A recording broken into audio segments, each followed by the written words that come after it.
Pero de lo que yo estoy hablando es de ese que llamamos nuestro otro yo. Ese que, yo no era ese el que lo estaba, no era el que lo estaba haciendo, no, si no era yo, Señor. No era yo en ese momento. Me transformé en otro, no era yo. Bueno, de ese le estoy hablando. Ese que actúa como nosotros no quisiéramos actuar, porque estoy seguro que nosotros cuando reaccionamos mal no queremos dañar a nadie, no queremos ofender a nadie, por lo tanto actúa como no quisiéramos actuar, dice lo que nosotros no quisiéramos decir, habla de más, escucha de más, es ese que quisiéramos mantenerlo reprimido para ahorrarnos tantos momentos difíciles. Y en la vida natural, en la vida cotidiana, ese otro yo es el que es capaz de hacer las cosas más inauditas y luego nos preguntamos, ¿yo dije eso? ¿Yo hice eso? ¿Era yo? ¿O mi otro yo?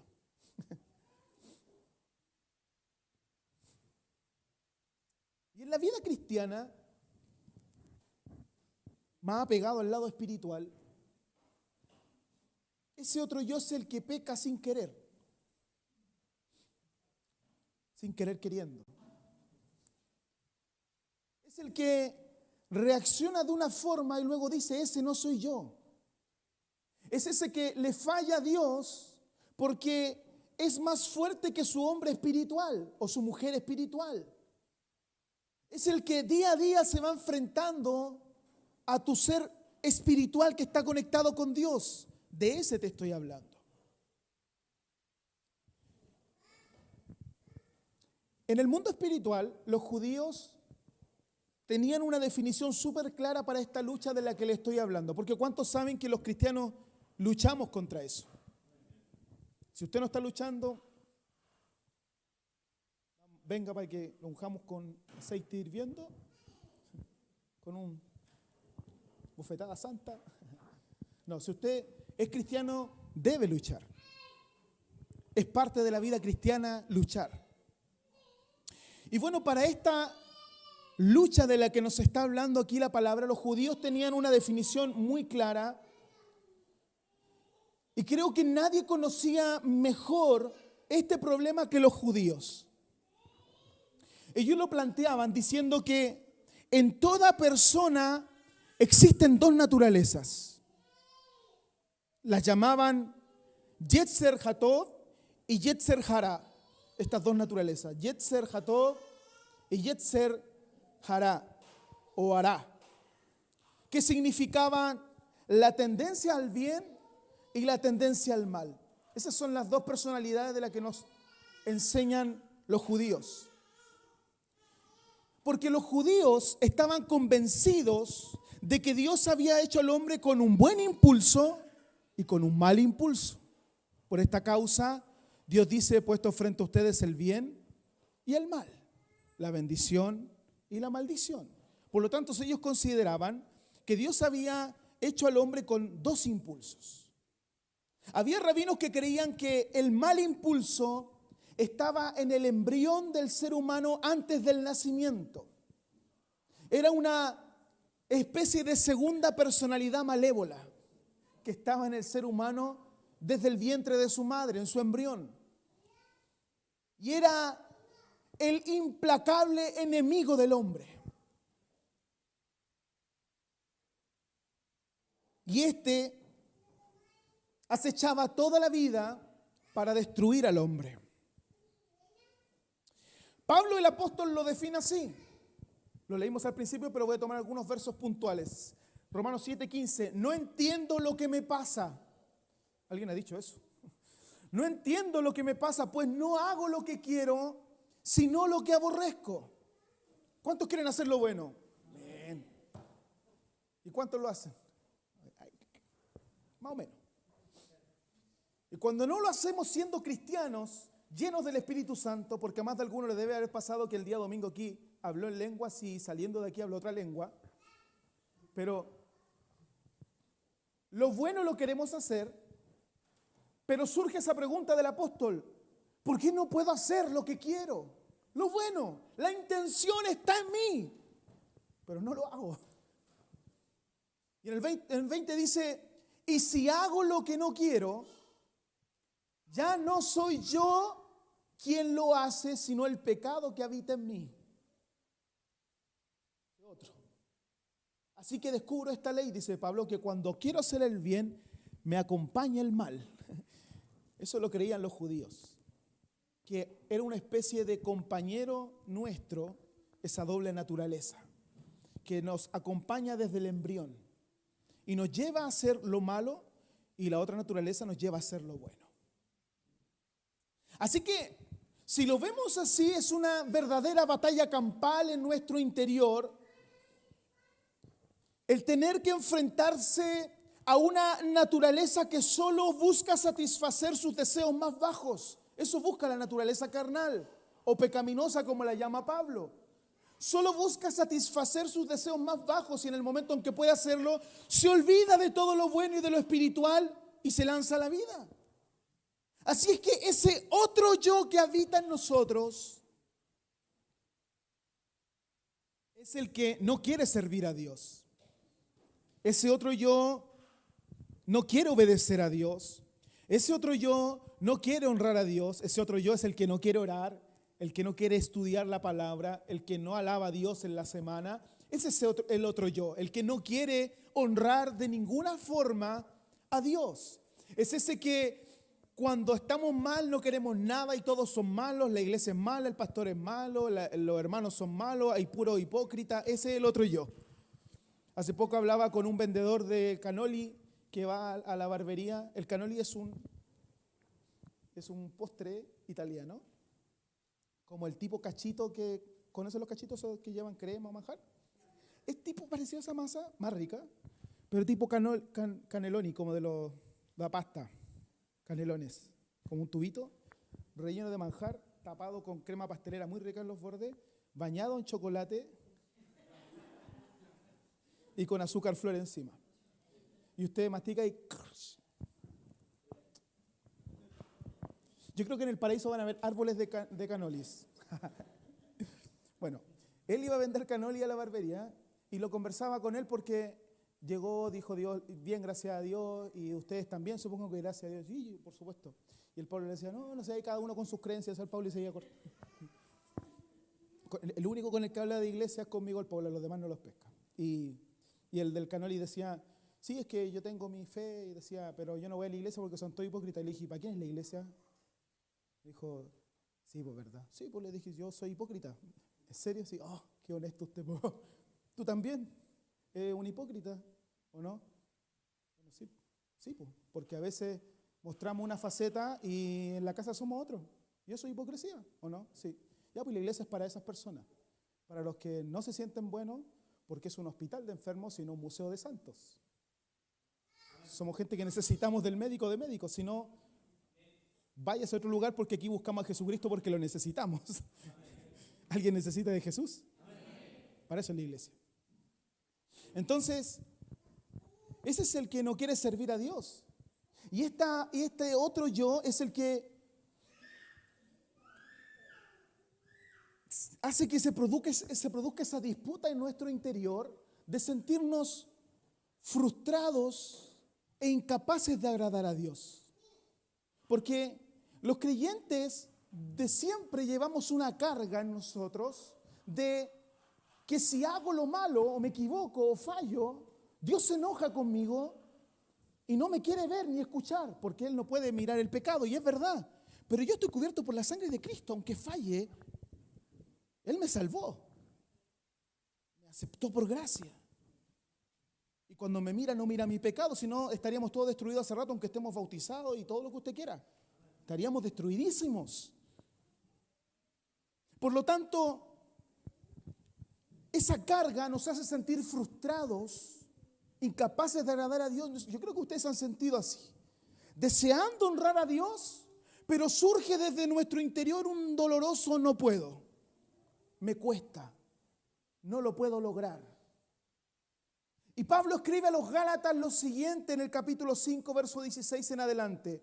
Así que les digo, vivan por el Espíritu y no seguirán los deseos de la naturaleza pecaminosa. porque la naturaleza pecaminosa, desea lo que es contrario al espíritu. Y el espíritu desea lo que es contrario a la carne, a ella, ¿cierto? Y dice Pablo que estas dos naturalezas en nuestro interior se oponen entre sí, pelean, disputan, no pueden llevarse bien. Los dos se oponen entre sí, ¿para qué? De modo que ustedes no pueden hacer lo que quieren. Y Pablo en Romanos capítulo 7 que leímos en el comienzo, nos presenta su alma al desnudo. No cualquiera se atrevería a escribir lo que el apóstol escribió. No cualquiera se atrevería a confesar lo que Pablo confesó. Era un hombre muy manso y humilde, capaz de reconocer cuando se equivocaba, cuando fallaba. Y no cualquiera habría escrito en Romanos 7 lo que él escribió. Pablo desnuda su alma en este capítulo 7 de Romanos y nos habla de una experiencia que es de la misma esencia de la situación humana. Sabía Pablo lo que estaba bien. ¿Sabe usted lo que está bien siendo cristiano? Lo sabe. Pablo sabía lo que estaba bien y quería hacerlo. Y sin embargo, por alguna razón, no podía hacerlo.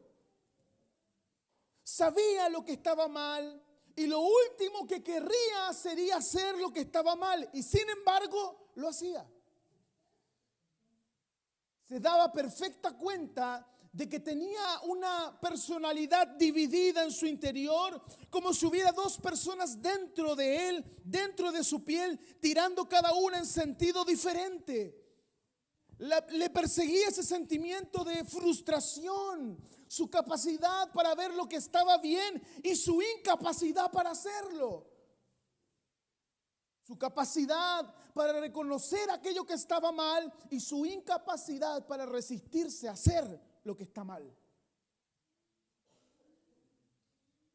Y los contemporáneos de Pablo, en este caso seguimos hablando de los judíos contemporáneos de Pablo, conocían muy bien este sentimiento.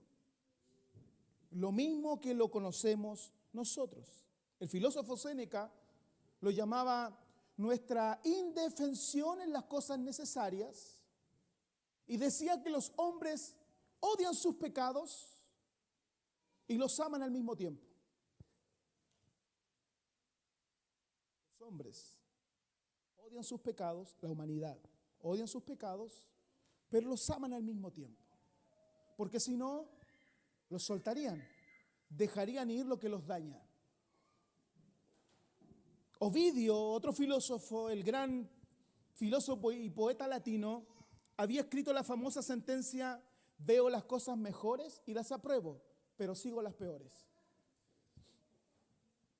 Cuando atacaba el mal impulso en el ser humano, los judíos creían que la sabiduría y la razón lo podían derrotar. Había una capacidad de derrotar, según los judíos, este mal hombre en nuestro interior. Cuando atacaban a nuestras vidas los malos impulsos, ellos creían que la sabiduría y la razón podían derrotarlo. Así que ellos decían que al estar ocupado en el estudio de la palabra de Dios era un punto de seguridad para nosotros. Cuando usted está ocupado en la palabra, hay seguridad. Decían que la ley era un profiláctico, que te producía una especie de sanidad sin darte cuenta, como cuando a usted le dicen esta es el agua de la vida, se la toma y se siente con más vida. Es mentira, pero algo así. Te sanaba. Sin ser un medicamento, te sana. En tales momentos se podía pedir ayuda del buen impulso, decían los judíos cuando estudiaban la palabra. Y Pablo sabía todo esto porque Pablo era judío. Pablo sabía todo esto. Y también sabía que si bien todo era cierto en teoría, no era cierto en la práctica. Porque aunque teóricamente lo sabemos, aunque teóricamente sabemos a dónde ir, a dónde recurrir, en la práctica no lo hacemos. Porque cuando usted tiene un impulso de fallarle a Dios, usted no va a ir, oh, mi Biblia. Gracias. No. Cuando usted tiene un impulso, generalmente no va y dobla sus rodillas y se pone a lavar y escucha palabras, ¿no? Falla. Por lo tanto, Pablo lo sabía, todo bien y todo estaba bien en teoría, pero en la práctica no. Había cosas en la naturaleza humana, eso era lo que quería decir Pablo cuando habla del cuerpo de muerte, cuerpo fatal, habla de la naturaleza humana, de nuestra carne. Había cosas en nuestra naturaleza humana que respondían como impulso a la seducción del pecado. Te seducen y te llevan hacia allá. Así que es parte de la situación humana que conocemos el bien, sobre todo los cristianos, los creyentes, conocemos el bien, pero hacemos el mal. Que nunca somos tan buenos como sabemos que debemos ser. Y al mismo tiempo y a la vez nos atraen la bondad y la maldad. ¿Estamos bien hasta aquí? Ahora les predico para terminar. Pablo dijo en Romanos 7:22, porque en lo íntimo de mi ser me deleito en la ley de Dios. Y luego dice, pero me doy cuenta, que eso es lo más trágico, que nos damos cuenta. Porque si a lo mejor fuese que pasó de largo, pucha, no me di cuenta, pero nos damos cuenta. Y dice Pablo, me doy cuenta de que en los miembros de mi cuerpo hay otra ley, que es la ley del pecado. Y esta ley lucha contra la ley de mi mente y me tiene cautivo, decía Pablo. Por eso él termina diciendo en el capítulo 7, miserable de mí, ¿quién me librará de este cuerpo de muerte?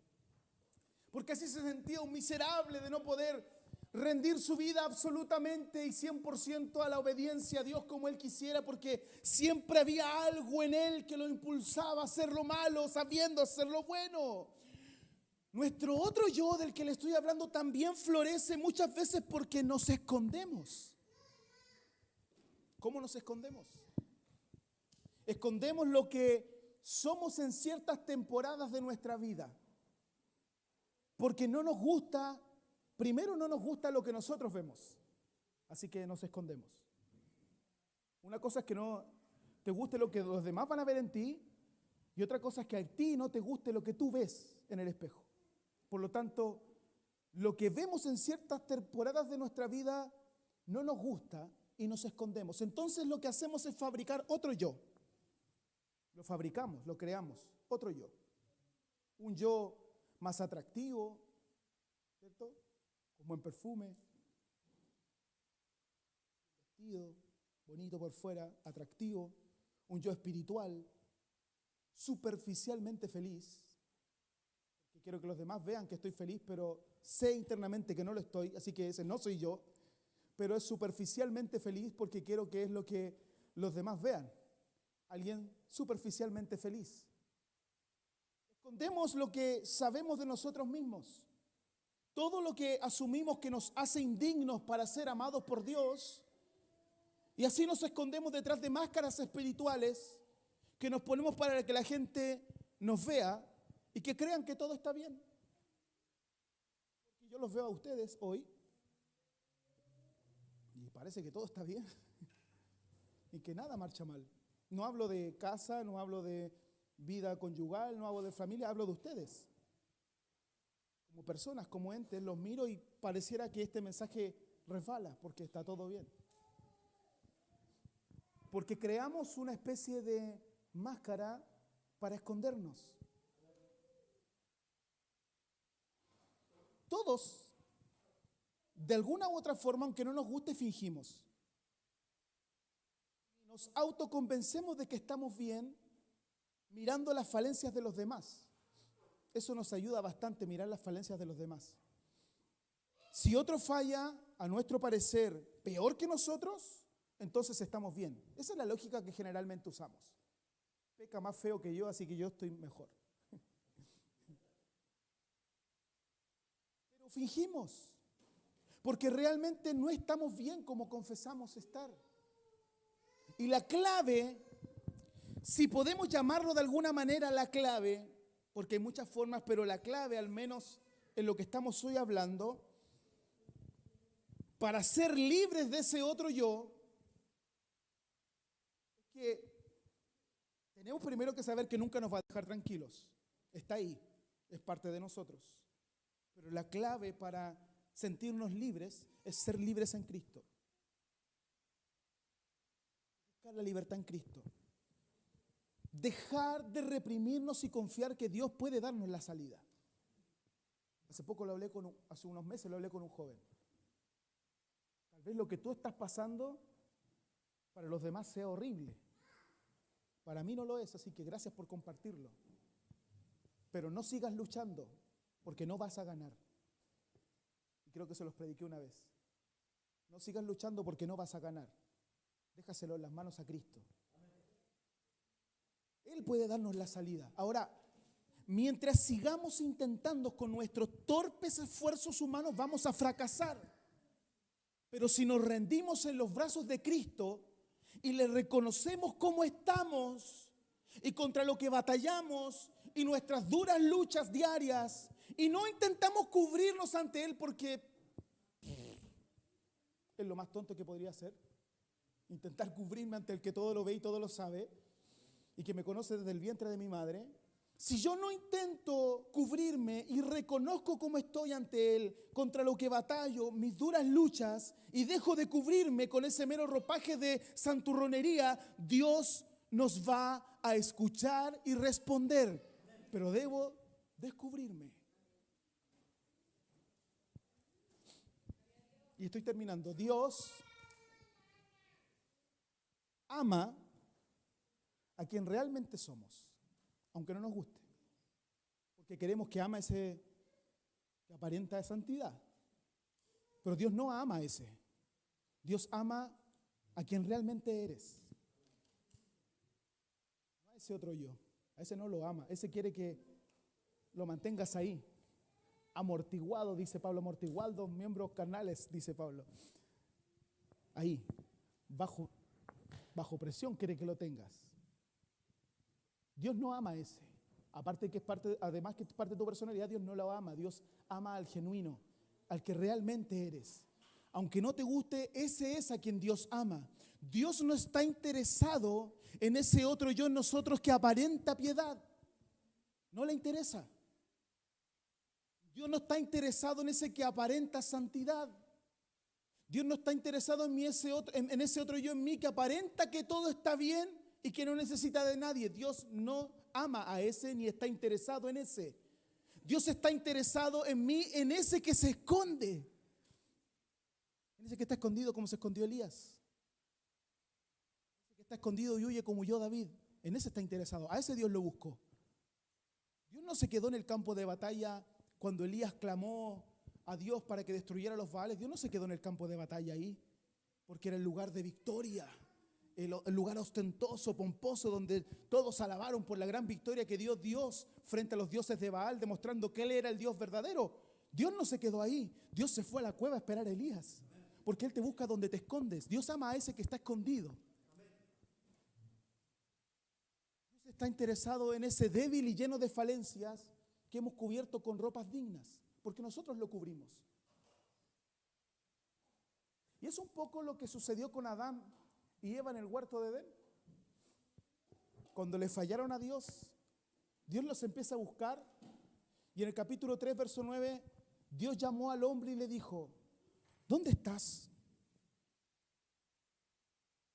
El hombre contestó. Por favor, cuando usted lea la Biblia, no espiritualice todo. Yo he escuchado mensajes del ¿dónde estás? De como le dan una vuelta que nunca lo quiso decir el texto. El ¿dónde estás? Y Dios se encontró en el huerto que no estaba Adán ni estaba Eva y preguntó: ¿dónde están? Y el hombre le contestó: escuché que andabas por el jardín y tuve miedo porque estoy desnudo, por eso me escondí. ¿Sabes? Dios hace esto porque Él nos ama por encima de nuestro maquillaje cristiano.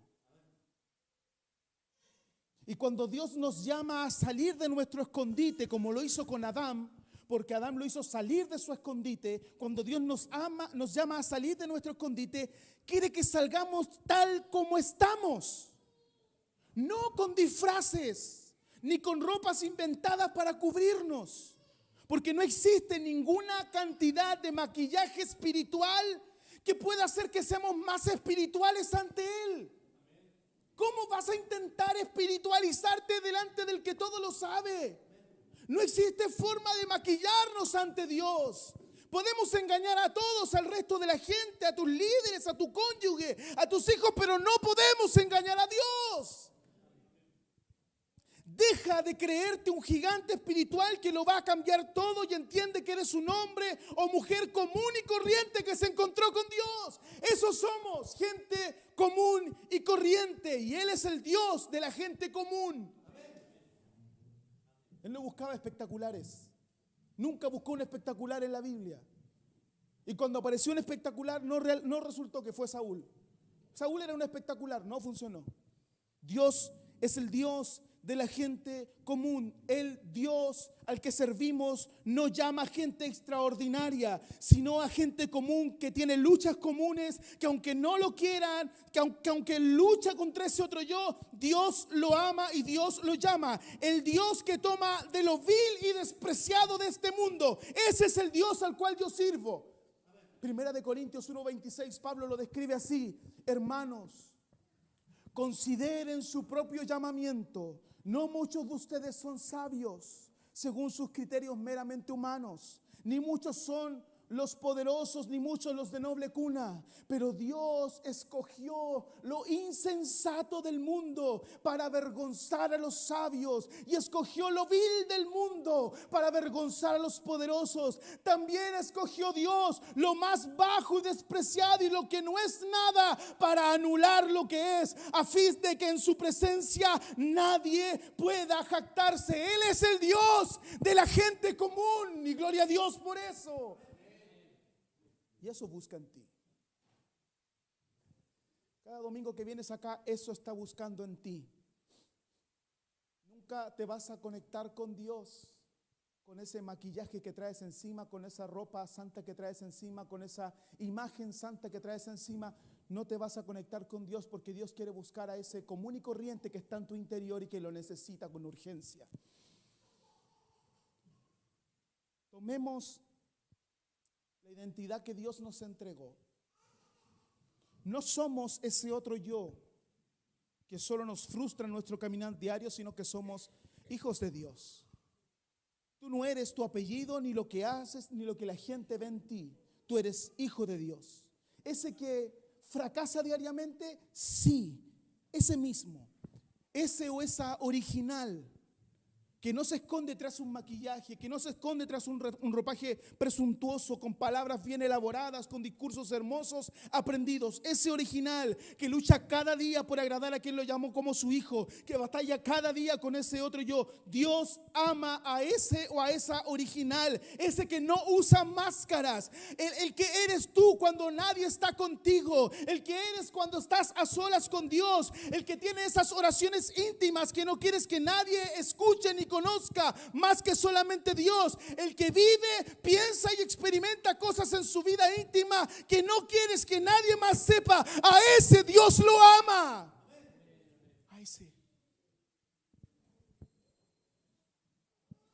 A ese yo en mí que frustra todo, que echa todo a perder.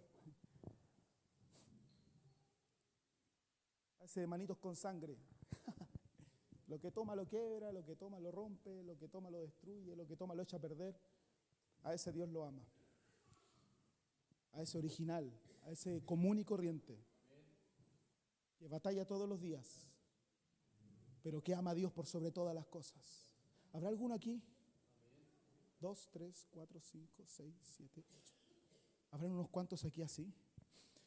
Quiero invitarte en tu banca que cierres tus ojos, tómate un minuto para meditar en la palabra y preséntate ante Dios antes de que te hagan la invitación a orar al altar ahí en tu lugar. Esta palabra que no es para todos, es para los que nos reconocemos gente común y corriente, débil, y que constantemente nos equivocamos y fracasamos. Toma esta palabra. A ese Dios está buscando. No intentes cubrirte. Todo ese maquillaje, ropaje santo que trajiste, sácalo en esta hora. Mientras Dios te pregunta dónde estás, sácalo. Abre tu corazón. Reconócete ante Él. tal como eres. Mientras no lo haga, nunca cambiaremos. Mientras no lo haga, nunca tendré la dirección y guía del Espíritu Santo, la dirección y guía de Cristo. No la tendré mientras no haga eso, mientras no sea alguien sincero, honesto, capaz de reconocer ante el que todo lo sabe. Él me conoce. Él me conoce desde que nací, desde el vientre de mi madre. No ocultes nada. Abre tu corazón. Nadie aquí te va a decir algo porque te rindas ante Él. Los misterios más recónditos de la humanidad Él los conoce. Así te ama Él. A esa Vicky ama a Dios. A ese Luis ama a Dios. A ese Esteban ama a Dios. A esa Clarita ama a Dios. A esa Anto ama a Dios. A ese Ronnie. A ese Michael. A esa Jessica. A esos ama a Dios. Que son capaces de sacarse ese ropaje de mentira. Nos engañamos a nosotros mismos. Pensamos que podremos ocultar algo ante Él. Y ese yo es el que necesita de Dios.